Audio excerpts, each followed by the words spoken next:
इस खबर के प्रायोजक हैं Aquapet package drinking water, Build Mart Brahmpura Muzaffarpur, Aanchal creation Motijheel Muzaffarpur, Srijan commerce classes.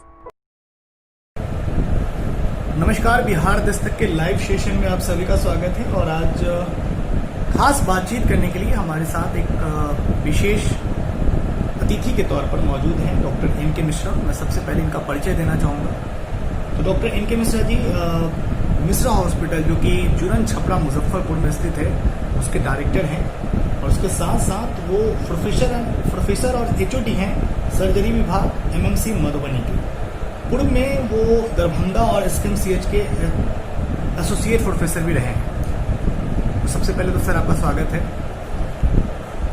कई मुद्दों पर बातचीत करेंगे सर। सबसे पहले अभी चूंकि कोरोना काल चल रहा है, हर कोई कोरोना से ही भयभीत है। भय कितना जायज है सर, यह पहले बताएं, क्योंकि डरना कितना जरूरी है लोगों के लिए कोरोना, और कोरोना का डर वाजिब है या उससे हम बच भी सकते हैं, इस पर असर प्रकाश करें।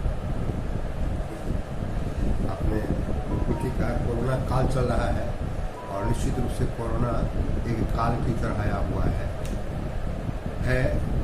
डरना तो किसी भी समझदार आदमी के लिए वाजिब है जरूर, लेकिन बहुत ज़्यादा डर के और डर के चलते ही ज़्यादा परेशानी हो, ये भी नहीं होना चाहिए। ज्ञान होना चाहिए हम लोगों को कि क्या क्या परेशानी हो सकती है। पहले तो हम लोग जान लें कि ये कोविड-19 है क्या। यह एक वायरल डिजीज है जो छूत के चलते होता है, छूत बीमारी के चलते होता है। कोरोना वायरस बहुत पहले से हम लोग जानते हैं, जैसे सार्स में, एमईआरएस में कोरोना वायरस का ही एक रूप था। लेकिन ये नोवेल कोरोना वायरस अभी जो इस में आया है, जिसके चलते हम लोग परेशान हैं, तो वो एक है। ये थोड़ा सा ज़्यादा तेज़ी से संक्रामक है और इसमें देखा गया कि पूरे विश्व में लगभग 200 से ऊपर देशों में फैल गया है और बहुत जगहों पर इसका मृत्यु दर बहुत ज़्यादा है, इसलिए लोगों को परेशानी होती है। और ये पेंडेमिक कहा जाता है, यानी पूरे विश्व में फैला हुआ है। तो इसमें ये वायरस, इसका गुण है कि ये ड्रॉपलेट्स के द्वारा फैलता है। हम जब बात करते हैं, छींकते हैं, खांसी करते हैं, तो हमारे सांस की नली के द्वारा या मुंह के द्वारा बहुत सा ड्रॉपलेट्स बाहर निकलता है। जो मरीज कोरोना से प्रभावित है, उसमें यह कीड़ा या वायरस भी उस ड्रॉपलेट के द्वारा बाहर निकलता है, जो 6 फीट तक या इससे भी ज़्यादा दूर तक जा सकता है। और यह अपने भार के कारण अगल बगल के सतह पर, धरती पर या सतह पर गिर सकता है या कुछ देर तक हवा में भी फैला हुआ रह सकता है एरोसोल, और उसी से या दूसरे को फैल सकता है। ये जानकारी बेसिक सबको जरूरी है, जानना जरूरी है। और उसके बाद हम लोगों को ये जानकारी जानने के बाद कि कैसे फैलता है, हम लोग भी जान कि इसमें क्या क्या सिम्टम हो सकता है। तो नॉर्मली इसमें या तो शुरू में बहुत दिन तक पेशेंट एसिम्टोमेटिक हो सकता है, जिसको कोई सिम्टम नहीं हो। बाद में उसे सर्दी, बुखार या फ्लू जैसा लक्षण आ सकता है। लेकिन ये बुखार अगर ज़्यादा दिन तक परसिस्ट कर रहा हो, ज़्यादा दिन तक चलता हो, दूसरी बात के साथ साथ दम फूलना वगैरह भी शुरू हो गया हो, हम लोग मानते हैं सिम्टोमेटिकली ये कोरोना की बीमारी से ग्रसित है। और विभिन्न टेस्ट के द्वारा इसको हम लोग कंफर्म कर सकते हैं, जानते हैं। इसमें मोर्टेलिटी यानी मृत्यु दर तो थोड़ा सा ज़्यादा है और बीमारी के अनुसार की तुलना में, लेकिन ये सबों को इसमें सबों की मृत्यु हो ऐसा नहीं है। बल्कि हम लोग भारत में या बिहार में लकी हैं कि इसका मृत्यु दर 3 से भी कम ही है। मोटा मोटी बिहार में भी 3 से कम ही है। तो कहने का मतलब कि अगर 100 लोग से ग्रसित हैं तो उसमें 3 लोग ही मरेंगे। ऐसा तो बहुत सी बीमारियों में इस तरह का हो सकता है। अब है कि हम लोग जान के इस बीमारी में इसके ग्रसित न हो, इसका उपाय करना जरूरी है। और इसके लिए हम लोगों को कुछ प्रिकॉशनरी मेजर्स रखना है। प्रिकॉशनरी मेजर्स में हम लोग को एक तो चीज़ जानना है कि ये कैसे आदमी को ज़्यादा फैटली ये इफेक्ट कर सकता है। तो जो वृद्ध हैं, 65 से ऊपर के हैं, या जिनको डायबिटीज़ है, या जिनको ब्लड प्रेशर है, या हार्ट डिजीज़ है, जिनको किडनी डिजीज़ है, जिनको लीवर डिजीज़ है, अब तक का आंकड़ा बताता है कि उन लोगों में मृत्यु दर ज़्यादा है।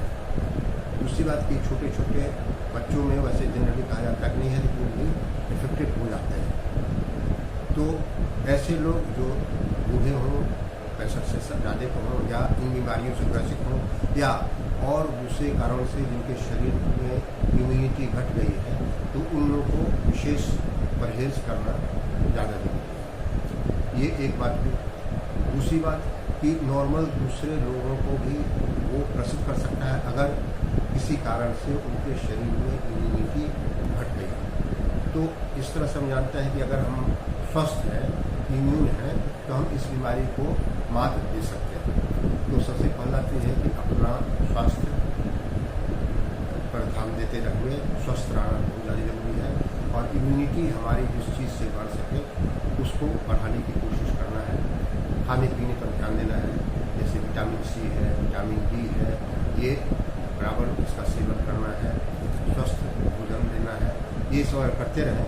दूसरी बात कि अगर प्रॉपर मात्रा में हम लोग नींद लेते हैं, अगर सोते हैं पूरी, ज़्यादा जगते नहीं हैं, तभी इम्यूनिटी हमारी बढ़ती है। और सबसे बड़ी बात है कि पॉजिटिव थॉट्स, अगर हमारे मस्तिष्क में नेगेटिव थॉट्स नहीं हो, डिप्रेशन नहीं हो, तो इम्यूनिटी इससे भी बढ़ती है। तो हम लोग को बिना कारण के डिप्रेस्ड नहीं होना है। समस्या सामने है, लेकिन उसको डट के हम लोग मुकाबला करेंगे और सावधानी से करेंगे। कोई डरने वाली बात नहीं है, अगर सावधान हो। तो ये तो हुई एक प्रिवेंटिव मेजर। अब जैसे हमको कहा गया है कि क्या क्या सुरक्षा के उपाय हो सकते हैं, तो इसमें अब हम लोग अगर जनसंख्या को या जनता को अलग अलग कैटेगरी में माने, तो कुछ लोग हैं जिनको कि फ्रंट लाइन में आना पड़ता है, जो कोरोना वॉरियर्स कहलाते हैं, जो कोरोना के मरीजों को संभालने, देखने या उनकी देखभाल करने में उनका आता है। तो वो तो फ्रंट लाइन में आते हैं, उनको विशेषकर प्रिकॉशन लेना है और जनरल पब्लिक को ही प्रिकॉशन लेना है। कुछ प्रिकॉशन जो है वो बहुत साधारण है और ख़ास है, और सब हम लोग जान रहे हैं। अब तक लॉकडाउन जो हुआ है उसके अनुसार हम लोग जान गए हैं कि पहला चीज़ कि ये एक तरह का एक्सीडेंट है, और एक्सीडेंट में कहा जाता है कि accident is a condition in which presence of mind is good but absence of body is better. जहाँ एक्सीडेंट हो रहा है वहाँ से आपका बॉडी एब्सेंट हो, सबसे ज़्यादा सुरक्षा होगी। कहने का मतलब कि जहाँ इसके पटने की संभावना ज़्यादा हो, उससे आप दूर रहिए। उससे दूर रहने का उपाय क्या है कि भीड़ भाड़ में मत जाइए। दूसरी बात कि जितने भी लोग आ रहे हो उनसे सोशल डिस्टेंसिंग बना के रखिए, यानी कम से कम 2 फीट 3 फीट का दूरी, 2 मीटर 3 मीटर का दूरी जरूर बना के रखिए कि अगर वो सांस लेता है, बात भी करता है, तो उससे कुछ हमारे फेफड़ा के सांस के द्वारा फेफड़ा के अंदर न जाए। ये तो सोशल डिस्टेंसिंग बहुत जरूरी है। दूसरी बात कि जनरल हाइजीन, ये बहुत एक हम लोग को सिखाने के लिए भी आया है। इस बार स्वच्छता के लिए हमारे प्रधानमंत्री बहुत ज़्यादा जागरूक थे और जागरूक बनाने की कोशिश उन्होंने की थी। तो ये स्वच्छता को लागू कराने के लिए एक तरह से प्रकृति के रूप में भी हम लोग लिया है कि हम लोग मास्क जरूर पहने और इधर उधर न थूकें। जो थूकने की आदत विशेषकर हमारे हम बिहारियों में थी, खैनी खा लिए इधर थूक दिए, पान खा लिए इधर थूक दिए, वो तो बिल्कुल रूप से बंद होना चाहिए। गुटखा खा लिए थूक दिए, तो बिल्कुल रूप से बंद होना चाहिए। और हमने देखा कि बहुत परिवर्तन हुआ है। लगभग हमसे जितने नज़दीकी लोग आ रहे हैं देख रहे हैं कि सबों ने पान खाना छोड़ा हुआ है, ये बहुत अच्छी बात है। दूसरी बात कि मास्क का यूज़ करना, जैसे मैं मेरा मास्क है, ये मास्क का यूज़ करना बहुत जरूरी है। मास्क हम लोग दो कारण से लगा सकते हैं। सुरक्षा में इसका दो तरह का रूप है। एक तो जब हम बोलते हैं या छींकते हैं, ये दूसरे लोगों को इसका ड्रॉपलेट न जाए, इसके लिए ये जरूरी है। दूसरा कि दूसरा बोलता हो और छींकता हो तो उसका ड्रॉपलेट्स हमारे सांस के द्वारा हमारे अंदर न आए, तो इस तरह से वो मेरी भी सुरक्षा करता है और सामने वाले की भी सुरक्षा करता है। मास्क इसकी जरूरी है। सोशल डिस्टेंसिंग हमने बता ही दिया। इसके अलावा हमने जाना कि ये जो ड्रॉपलेट्स है वो हमारे सांस या मरीज के सांस नली से निकल कर अगर बगल के सतह पर जाके जम जाता है, जमीन पर जम सकता है, पेशेंट के शरीर पर जम सकता है, और वो पेशेंट जो भी चीज़ को छुएगा, जैसे दरवाजे का हैंडल हो, फोन हो, मोबाइल हो, कलम हो, जो भी चीज़ छुएगा तो वहाँ पर वो कीड़ा वाकई जाके जमा हो सकता है। इसलिए ये एक आदत सी हो गई है हम लोगों की भी, और ये लॉकडाउन जितना दिन चला है इसमें हम लोगों ने सीखा भी है और लगभग सबों ने सीखा है। हैंड वॉश जरूरी है, और बीच में सैनिटाइज़र, ये सैनिटाइज़र हम लोग हाथ को लगा के, अगर जब भी मौका मिले बैठे हैं तो हाथ में सैनिटाइज़र लगाइए, तो जो वायरस इसमें आ रहा है उस वायरस को हम लोग उसका लोड को कम कर सकते हैं। तो ये इस तरह से उसका प्रिवेंशन तो जनरल पब्लिक भी कर सकती है, डिस्टेंसिंग मेंटेन करके, मास्क लगा के, हैंड वॉश करके, इतना कर सकते हैं। इसके अलावा अभी हमारे सामने में जैसे हम लोगों ने सैनिटाइजर टनल लगाया, जो मरीज आते हैं तो उनको हम लोग पहले टनल से गुजराते हैं। टनल में के द्वारा जो केमिकल्स आता है, छिड़काव होता है उसका फुहारा, उससे शरीर के ऊपर में जो कीड़ा है, वायरस है, उसके मर जाने की पूरी संभावना है, जिससे वायरस का लोड कम हो जाता है। तो ये सब तो एक सुविधा हुई। दूसरी बात, जितना डोर का दरवाजे का हैंडल है, बेसिन का नल है, फ़ोन का है, टेलीफोन हम लोग मोबाइल यूज़ करते हैं, सबको बराबर पर्सनल सैनिटाइजर से या उचित केमिकल से उसको साफ करना, फ़ोन को साफ करना, इतना चीज़ तो बहुत ज़रूरी है और सब लोग करते हैं। सब लोगों ने इसका महत्व जाना है और करते हैं। तो सफाई बहुत ज़्यादा इसमें कारगर हो सकता है बचाने के लिए। दूसरी बात कि सरकार का निर्देश बार बार जो आता है, सरकार अगर कोई निर्देश देती है तो उसको बहुत मंथन करके वो निर्देश देती है, बहुत एक्सपर्ट्स को बुला के निर्देश देती है, और सरकार की बातों को मानना हम सबों का फर्ज है, हम सबों का धर्म है, और हमको सबों को देखना है कि सरकार जो भी निर्देश दे उस निर्देश को, क्योंकि सब सरकार अलग अलग सरकार का अलग अलग निर्देश हो सकता है, लेकिन हमारी सरकार को चिंता है हमारी, वही हमारे लिए उचित निर्देश दे सकती है। हमारे समय, हमारी परिस्थिति के अनुसार जो रही है, निश्चित रूप से उसको हम लोग को मानना चाहिए, और उसमें किसी तरह के विवाद, किसी तरह का उसको योजना करने की बात नहीं होनी चाहिए, मन में नहीं आनी चाहिए। सरकार जैसा कह रही है उससे बात करनी चाहिए। तो ये तो जनरल पब्लिक की बात हुई। जो फ्रंट लाइन में है, जैसे आज मेरा ऑपरेशन एक गॉल ब्लैडर का था, तो ऑपरेशन के पहले जैसे हम लोग मास्क लगाते ही हैं, ये फेस मास्क है जिससे कि उसको बचाव होता है सामने से हमारे कोटा कोरोना आता है, तो इसके अलावा प्रॉपर जो PPE किट कहते हैं हम लोग, पर्सनल प्रोटेक्शन इक्विपमेंट्स वाला किट, उसको पहनना होता है, वॉश करके प्रॉपर हमको वॉश करते हैं। तो पेशेंट की सुरक्षा और अपनी सुरक्षा के लिए भी हम लोग को काम करना पड़ता है। और सभी ऐसे लोग जो पेशेंट से डील करना पड़ता है, जो फ्रंट लाइन में है, जैसे पुलिस का ये हो, हेल्थ वर्कर, नर्सेज हो, सफाई कर्मचारी हो, उन सबों को इतना प्रिकॉशन तो जरूर लेना चाहिए कि मास्क लगा रहे हैं और फेस मास्क लगा रहे हैं और PPE के पहनने, तो इतना करने से वो सुरक्षित रह सकते हैं। ये एक अदृश्य कीटाणु है जिसको हम लोग देख नहीं सकते हैं, तो उसके बारे में लेकिन जानकारी है, तो बहुत सा चीज़ ऐसा है जिसके बारे में हमको देख नहीं सकते हैं, लेकिन जानकारी है तो उसे लोग बच के रखते हैं। तो जैसे हवा है, हवा को हम लोग देख नहीं सकते हैं, लेकिन जानते हैं कि यहाँ बहुत तेज़ हवा आएगी, आंधी जैसे हम कुछ दिन पहले आई थी, तो उसमें क्या प्रिकॉशन लेना तो हम लोगों ने लिया। इसी तरह से इसमें ये अदृश्य कीटाणु है, इससे बचने का क्या क्या जो उपाय हो सकता है वो हम लोग को करना बहुत जरूरी है।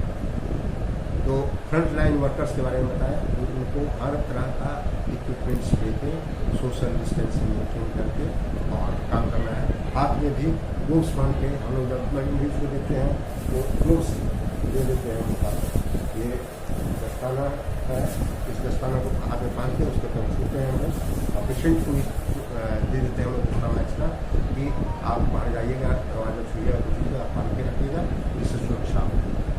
तो ये एक तो है कि इसके प्रसार में जो कड़ी है एक दूसरे से पढ़ने का, उस कड़ी को हम लोग रोक सकते हैं। दूसरी बात कि जो भी आते हैं मरीज़ या जो भी सामान जो भी आते हैं उनको सिखाते हैं कि आप जब भी बात कीजिए, जब भी छींकिए, जब भी खांसी कीजिए तो आप मास्क लगा के करिए। ये एक तो बेसिक चीज़ हुई। अब है कि अच्छा, इसमें बीच में जैसे मैंने बताया कि जो आदमी से जिन पर फैटल अटैक हो सकता है, जैसे बूढ़े हुए, लो इम्यूनिटी वाले हुए, तो उन लोगों को तो निश्चित रूप से घर में क्वारंटाइन करके अलग रख देना जरूरी है। दूसरी बात कि जो भी सस्पेक्टेड हो, जिसमें संदेह है कि कोई बाहरी विदेश से आए हुए या कोई सफ़र करके बाहर से आए या कोई ऐसी जगह से आए जहाँ पर कोरोना का मरीज ज़्यादा है, वहाँ से आए, तो उनको समाज के और लोगों से मिलने के पहले 14 दिन तक उनको रखा जाए। 14 दिन इसलिए कि तब तक उम्मीद है कि जिस दिन उनको इन्फेक्शन होगा उसके 5-6 दिन के बाद उनको सिम्टम होगा, और तब तक 14 दिन के अंदर में अगर सिम्टम होना है वो एविडेंट हो जाएगा, पता चल जाएगा। अगर 14 दिन तक वो सुरक्षित है, इसका मतलब वो बचे हुए हैं। अगर उसमें किसी को सिम्टम है तो उनको प्रॉपर डॉक्टर के यहाँ उसका इलाज करवाना जरूरी है। और इतना ही प्रिकॉशन तो मस्ट है हम लोग को लेना।